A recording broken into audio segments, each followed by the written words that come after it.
Part of the pleasure of reading about realistically drawn characters is that you can reflect on the issue of making mistakes, perhaps retrospectively, but nonetheless, it widens your field of experience. It widens your sense of what other people are like or may be inclined to do under certain circumstances.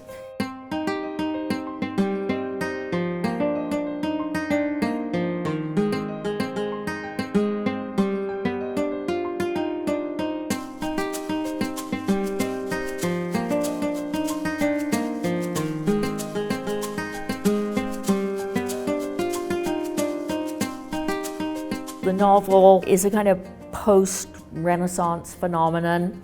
The print, the invention and the proliferation of printing presses and cheap printing in this same period meant that you had a lot of newly literate people who didn't want to hear about the heroes and gods of classical mythology, not interested in Achilles and Hector, and not interested in characters from, say, medieval romance, like King Arthur. What these new readers, it's a kind of new democratic reading audience, wanted to read about life as they knew it.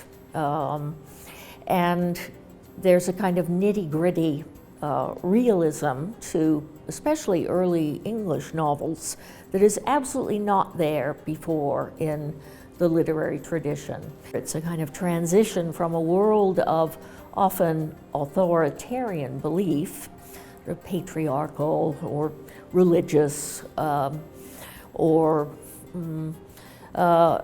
sort of aesthetic in the sort of neoclassical sense that it was felt that you were supposed to imitate the ancients, but that is being left behind.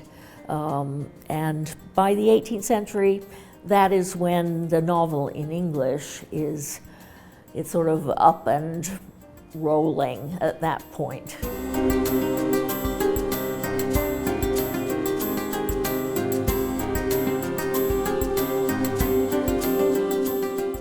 Women very rapidly are drawn in the 18th century into the world of the novel, both as readers, as writers. It's related to literacy and a sort of newly enfranchised middle-class female readership who want some documentation of their own domestic lives, family life, threats, the courtship plot, everything one thinks about, say, with Jane Austen, life as it is lived within an economic and social context, how that might differ for a woman, a man, all of those themes that we associate with sort of modern sensibility.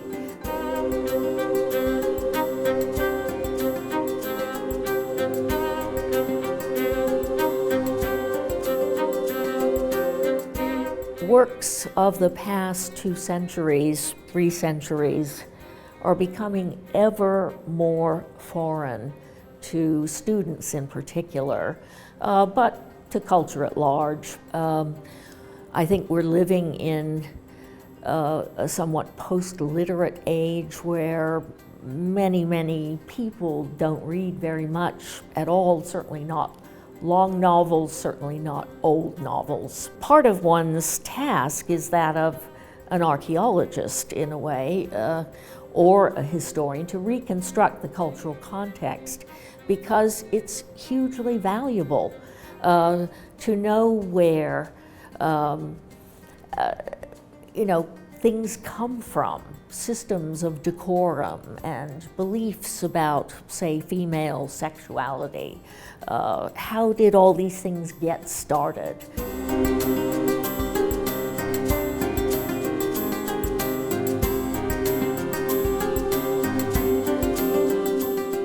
If you can read and understand and say something not only sensible but maybe even remarkable about a novel, whether it's Jane Austen's or whether we're talking about a Virginia Woolf novel or Tolstoy or whomever. And I don't confine this at all to simply British or English language fiction. If you can do that, if you master that, there is an intellectual discipline involved, and part of it is your language skills will improve immeasurably.